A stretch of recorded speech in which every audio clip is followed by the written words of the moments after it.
श्री रामचरितमानस कथा में चतुर्थ दिन की कथा में श्री राम सीता और सुमंत संवाद होता है। श्री लक्ष्मण जी निषाद राज गुह से कहते हैं, हे भाई, सखा समुझे अस परिहर मोहू, प्रिय रघुवीर चरण रत हूँ। तो मोह का त्याग करके श्री सीताराम जी के पावन चरणों में लीन हो जाओ। इस प्रकार श्री राम चर्चा करते करते प्रातः काल हो गया। श्री रामचंद्र जी ने शौचादि नित्य क्रिया करके स्नान किया, फिर बड़ का दूध मंगा करके लक्ष्मण सहित सिर के जटा बनाए। श्री राम को जटा बनाते देख कर सुमंत जी के नेत्रों में आंसू छलक आया और श्री राम से कहने लगे। उस समय हृदय में जलन हो रही थी, मोह उदास था। हे श्री राम, महाराज दशरथ जी ने मुझसे कहा था कि रथ लेकर के राम के साथ वन में जा करके गंगा स्नान करा करके संकोच त्याग कर श्री राम, लक्ष्मण और सीता को अयोध्या वापस ले आना। हे श्री राम, मैंने आपको महाराज का आदेश सुना दिया, अब आप जैसी आज्ञा करें मैं वही कार्य करूंगा। ऐसा कहकर श्री राम के चरणों में गिरकर बालक की तरह सुमंत रोने लगे, कहने लगे, हे श्री राम, आप अवध को अनाथ मत करो। श्री राम ने मंत्री को उठा करके धैर्य बढ़ाते हुए समझाया कि हमारे यहाँ अनेक राजाओं ने भारी कष्ट सहकर धर्म का पालन किया है। शिविदधीच हरिश्चंद्र नरेशा, सहे धर्म हित कोटि कलेसा। रंतिदेव बल भोप सुजाना, धर्म धर सही संकट नाना। रंतिदेव गुरुश्चरंत देव संकते पांडुनंदना। रंतिदेवस्य हि यशः यहाँ मूत्र चागीयते। श्रीमद्भागवत के 9, 21 और 2 श्लोक से भरद्वाज के पुत्र नर के पुत्र संस्कृत के पुत्र रंतदेव का यश यहाँ और वहां भी गाया जाता है। इसने अपना सब कुछ दान कर दिया था। एक बार रंतदेव को 48 दिन तक भोजन नहीं मिला। 49वें दिन भोजन मिला तो उसे खाने बैठे। पहले एक भूखा ब्राह्मण आया, उसे खिलाया, फिर एक शूद्र आया, उसे खिलाया, फिर एक कुत्तों को लेकर के आया, उसे खिलाया। अब कुछ जल शेष बचा था, उसे ही पीने के हुए। तभी एक चांडाल आकर बोला, पश्यतः पुलकुशो अभ्यागाद्यो देहा, शुभस्य में राजन। मैं अत्यंत नीच हूँ, प्यासा हूँ, मुझे जल पिला दो, मेरे प्राणों की रक्षा हो जाएगी। जैसे ही महाराज रंतदेव ने उसे पीने को जल दिया, तभी ब्रह्मा, विष्णु और महेश दर्शन दे करके महाराज को कृतार्थ कर दिया। वही श्री रामचंद्र जी कहते हैं, शिव दधीच और राजा हरिश्चंद्र ने धर्म के लिए करोड़ों अनेक कष्ट सहे।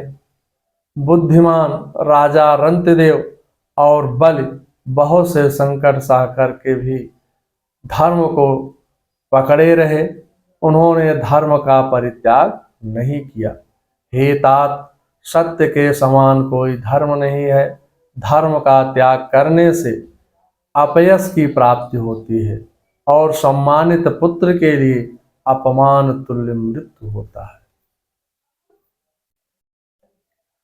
आप पिताजी से कहना कि मैं वन में बहुत प्रसन्न हूँ, मेरी चिंता कभी ना करें वो। और आप भी पिताजी को हर प्रकार से प्रसन्न रखने का प्रयास करना। श्री राम और मंत्री के संवाद को सुन करके निषाद को बड़ा कष्ट हुआ। लक्ष्मण जी ने सुमंत जी से कहा, मंत्री से बोले लखन, जहां नहीं है न्याय, ऐसे नृप के राज्य में कौन लौट कर जाए। कह देना माता कैकेयी से घी के चिराग जलवाए ओ, हम कांटे थे सो निकल गए, निष्कंटक राज चलाए ओ। राधे श्याम रामायण से है।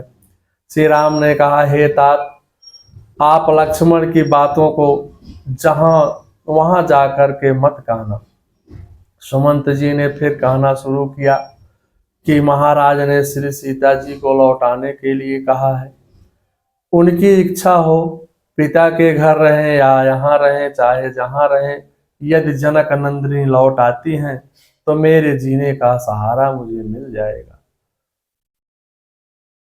पिता का संदेश सुनकर राघव ने सीता जी को अनेक प्रकार से समझाया कि यदि आप अयोध्या वापस चली जाएंगे तो सास ससुर गुरु और परिवार सबकी चिंता मिट जाएगी।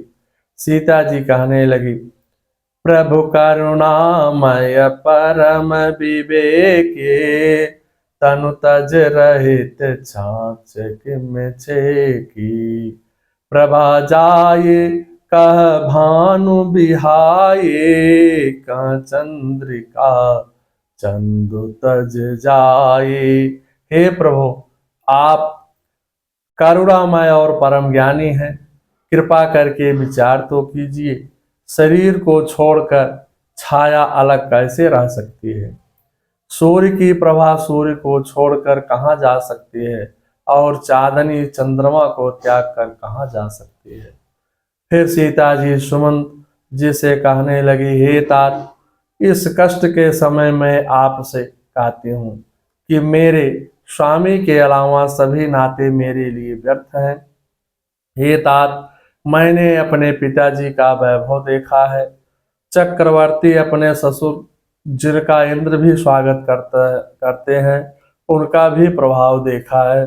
लेकिन हे तात, श्री उनकी ही आज्ञा के से वन में आने का पर यहाँ के जंगल, पहाड़, दुर्गम रास्ते, शेर, हाथी, तालाब, नदियां, कोल, भील आज सभी अपने पतिदेव के साथ में मुझे सुख देने वाले होंगे। मेरी सास ससुर ने यही विनती कहना कि यहाँ मैं बहुत सुखी हूँ। प्राणनाथ तथा देवर लखन लाल के साथ में रह करके ना रास्ते की थकावट है ना भ्रम है। अनेक प्रकार से मंत्री सुमंत्र को समझा करके अयोध्या को वापस लौटा दिया। सुमंत की जी सब तरह से निराश होकर के श्री राम, लक्ष्मण और सीता जी के चरणों में मस्तक नवा करके इस तरह लौट रहे हैं जैसे कोई व्यापारी अपनी गांठ की पूंजी गवा करके लौट रहा है। मंगलम भगवान विष्णु मंगलम गरुड़ाध्वजा मंगलम पुंडरीकाक्षाय मंगलाय तनोहरि। सर्वमंगल मांगल्ये शिवे सर्वार्थ साधिके शरण्ये त्र्यंबके गौरी नारायणी नमस्तुते।